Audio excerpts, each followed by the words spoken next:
Hello বন্ধুরা, তো দেখো জায়গাটা কেমন। আসলে এখানটায় শস্য ক্ষেত। তো আমি এসেছিলাম ব্যাংকে একটা কাজের জন্য। তো ভাবলাম এখানটা বসে আছি, ব্যাংকে প্রচন্ড ভিড় হয়েছিল।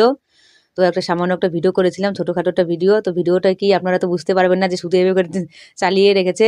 তো ভিডিওটা হচ্ছে ওই সামনে দেখো একটা কুত্তো আছে, ওই যে একটা ইসের মতো আছে না, লাঠির মতো, ওই যে দুটো, ওখানে একটা কুত্তো আছে। এই যে দাঁড়া, কুত্তোটা চলে গেল আবার, ওই সাইডে আবার চলে এলো। যে সাইডে শস্য কেমন হয়েছে, তো শস্যটা দেখাছিলাম আপনাদেরকে। আর মেন কথা হচ্ছে এই দেখো, এই কুত্তোটা কি করছে।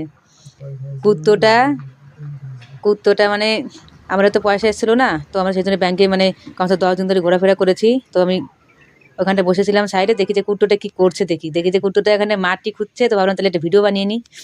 তো দেখো কুত্তোটা এখানে গর্ত খুঁজেই যাচ্ছে, যে পাগলের মতো খুঁজে যাচ্ছে, গর্ত খুঁজে খুঁজে বসছে, আবার উঠছে, আবার বসছে।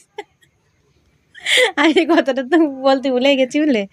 যে বসছে আর খুঁজছে, আবার বসে যাচ্ছে ভিতরে, আবার দাঁড়াচ্ছে। মানে কি যে পাগলের মতো হয়ে গেছে কুত্তোটা, আছে কি বলবো। আমি ভাবছি বলে এখানটা মানে বেঁধে রাখা হয়েছে, মানে দড়ি দিয়ে, দেখি বেঁধে তো রাখাই হয়নি, ওই একা একা খুঁজছে আর বলছে, দেখো কেমন খুঁজছে দেখো। তো এই কুত্তোটা আমাদের যখন আমরা ব্যাংকে যেতাম তখন আমাদের সামনে চলে আসতো কাছে কাছে। তো ওই যে মাঝখানে একটা গর্ত, কিরম ভাবে খুঁজছে দেখো, অনেকখানি গর্ত করে ফেলেছে ভিতরে। তো খোঁজার পরে একটু বসতে গিয়ে আবার একটু দুধ হচ্ছে না মনে হয়, একটু নড়াচড়া করছে, দুধ হচ্ছে না। তারপর আবার একটু খুঁজছে দেখো। মানে আমি একা একাই করেছি, এদিকে আমার পেটে খুব খিদে লেগেছিল, পেটে খুব ব্যথা করছিল। তারপরে ভিডিওটা আসছে, কী করবো, বসে রয়েছি, অনেক ভিড় ছিল ব্যাংকে। তারপরে ভিডিওটা বানিয়েছি। দেখো ওই কুত্তোটা আবার খুঁজছে, দেখো ওই যে পাছা উপর দিকে দিয়ে মাথাটা দেখুন নিচে দিকে ঢুকিয়ে দিয়েছে গর্তের। তারপর আবার এই যে খুঁজছে দেখো।